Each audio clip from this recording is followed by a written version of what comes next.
Hello everybody, welcome to UPSC class by Hanu. We have reached the 11th day of the 55 days lab. और आज हम अपनी कहानी को कल से आगे और कंटिन्यू करते हैं. सो yesterday we left at कि अब विभीषण जी को रिफ्यूज ग्रांट करने का फ़ैसला कर लिया है श्री राम ने, एंड बाकी लोगों ने भी अपने ओपिनियंस दे दिए कि देना चाहिए नहीं देना चाहिए सब कुछ.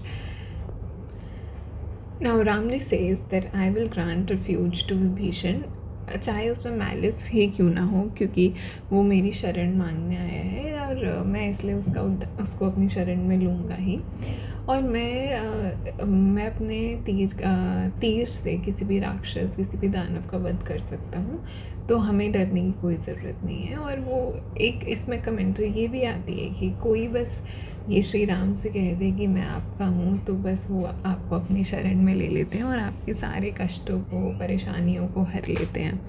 तो ऐसा बोलकर विभीषण जी को बुलाया जाता है. विभीषण जी आते हैं, राम जी को नमस्कार करते हैं, बोलते हैं कि मैं रावण का छोटा भाई हूँ और मैं आपको समर्पित करता हूँ अपने आप को, और मैंने उसे मना करा पर उसने माना नहीं, तो मैं आपको समर्पित करता हूँ. मैं उस आर्मी को इन्फिल्ट्रेट करूँगा, मैं आपकी सहायता करूँगा, that I will help you out. And then Ramji also agrees and a friendship is forged.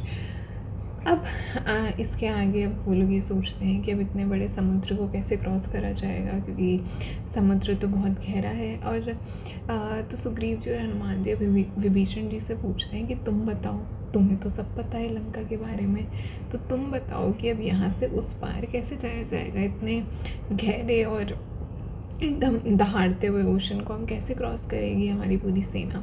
Now Vibhishan ji says that Ram ji should approach Sagar, जो लॉर्ड ऑफ ओशन है, उनको अप्रोच करना चाहिए, उनको उनसे विनती करनी चाहिए कि वो समुद्र मतलब कि वो उनकी सब में सहायता करें. और क्योंकि जो इनके वंशज हैं सागर के, मतलब जो राम जी के वंशज हैं, उन्होंने सागर को पूरा डग कर दिया था, वो जो हमने पुरानी कहानी नहीं पढ़ी थी.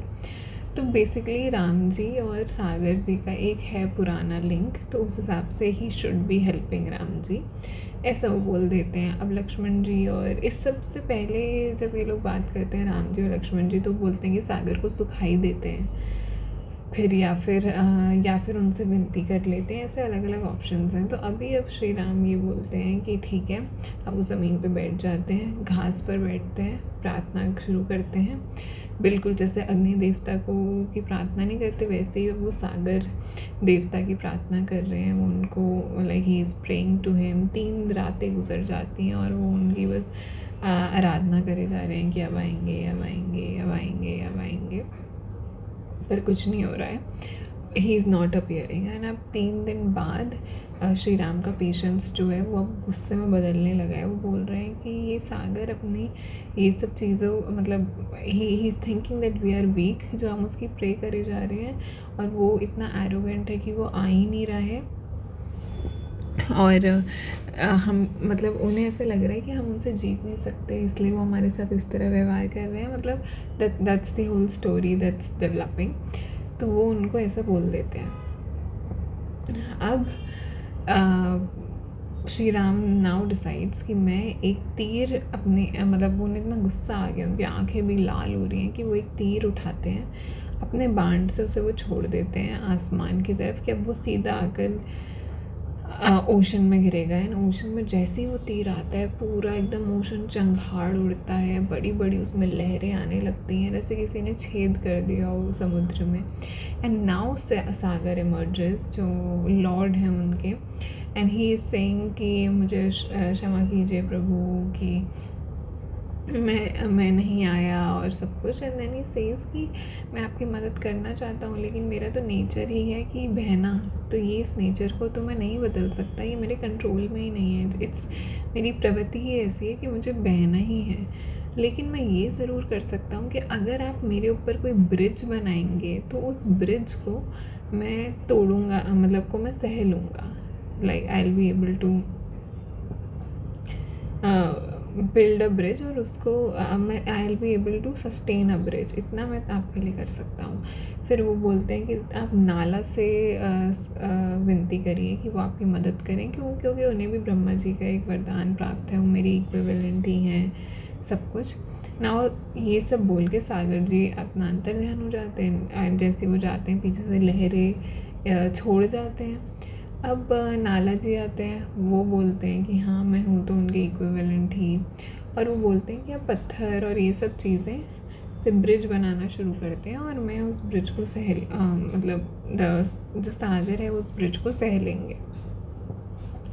इसीलिए तो बोला जाता है कि सारी वानर सेना पत्थरों पे राम राम लिखकर जो है ब्रिज बनाना शुरू करती है। अब जो पूरी वानर सेना है, कोई पेड़ उखाड़ता है, कोई कुछ करता है, पूरे ओशन को ऐसे भर दिया है उन्होंने पत्थरों से और पेड़ों की मतलब शाखाओं से, पूरे पूरे पेड़ों से, किसी की रूट्स हैं किसी की नहीं है, किसी पे फूल खिले हुए हैं, ऐसे कर करके उन्होंने पूरा मतलब भर दिया है ओशन को एकदम। इतना लंबा पूरा ओशन भर चुका है and now they are hoping कि अब वो इस पर चढ़ के पूरा रास्ता तय कर लेंगे।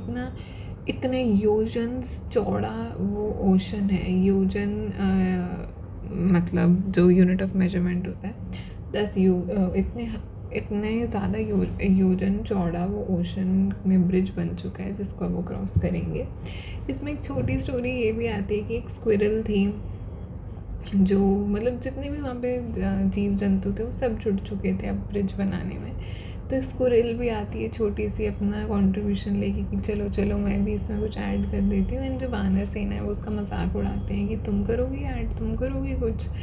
एंड इतने में ही जो श्री राम हैं वो आते हैं और उस स्क्विरल पे अपना हाथ रखते हैं, मतलब उसे दुलार करते हैं। इसीलिए बोलते हैं कि बिकॉज ऑफ दैट स्क्विरल के ऊपर वो 3 स्ट्राइप्स जो जैसे देखते हैं ना, वो उस वजह से ही है कि बिकॉज श्री राम का हाथ था वहाँ पर। तो एक स्टोरी ये आती है। दूसरी स्टोरी ये आती है कि हर पॉलिसी, जैसे हम ये देखते हैं ना कि हनुमान जी बोलते हैं कि डिप्लोमेसी से तो लंका में बात बनेगी नहीं, या यहाँ पे तो फोर्स ही यूज़ करना पड़ेगा। तो there are 4 types of policies, साम दाम दंड भेद जो हम बोलते हैं। तो साम तो इज़ डिप्लोमेसी, बातचीत, कंसलेशन जो हम प्रेजेंट डे में देखते हैं। दान यानी कि आप कुछ चीज़ें दे दो एंड देन यू एक्सपेक्ट कि आप में वार्ता हो जाए। देन भेद मतलब कि जो सामने एनिमी है उसी में ही फूट डलवा दो। और दंड तो कि बस अब फोर्स का तो यूज़ करना ही पड़ेगा। So these are 4 different policy methods. और मैंने नाला की बात की थी तो वो एक्चुअली मैंने गलती से ब्रह्मा जी बोल दिया था, वो विश्वकर्मा जी के पुत्र हैं। एंड जो आर्किटेक्ट हैं इतने बड़े जो आर्किटेक्ट हैं वो उनके पुत्र हैं, इसलिए उन्हें भी ये वरदान प्राप्त है कि वो बहुत जल्दी ये ब्रिज बना सकते हैं और वो ब्रिज इमिजिएटली बन जाएगा और वो सस्टेन भी करेगा। और हर पत्थर पे राम राम राम राम लिख के वो ब्रिज बनता है। जो हम बहुत सारे इमेजेस हमारी जब हम देखते हैं रामायण से रिलेटेड कि पूरे समुद्र के अक्रॉस ब्रिज बना दिया गया। तो on that note I leave you here. इसके आगे हम कंटिन्यू करेंगे कल। Please do like, share, subscribe, comment. All the very best. We can definitely do it. And take care. Bye.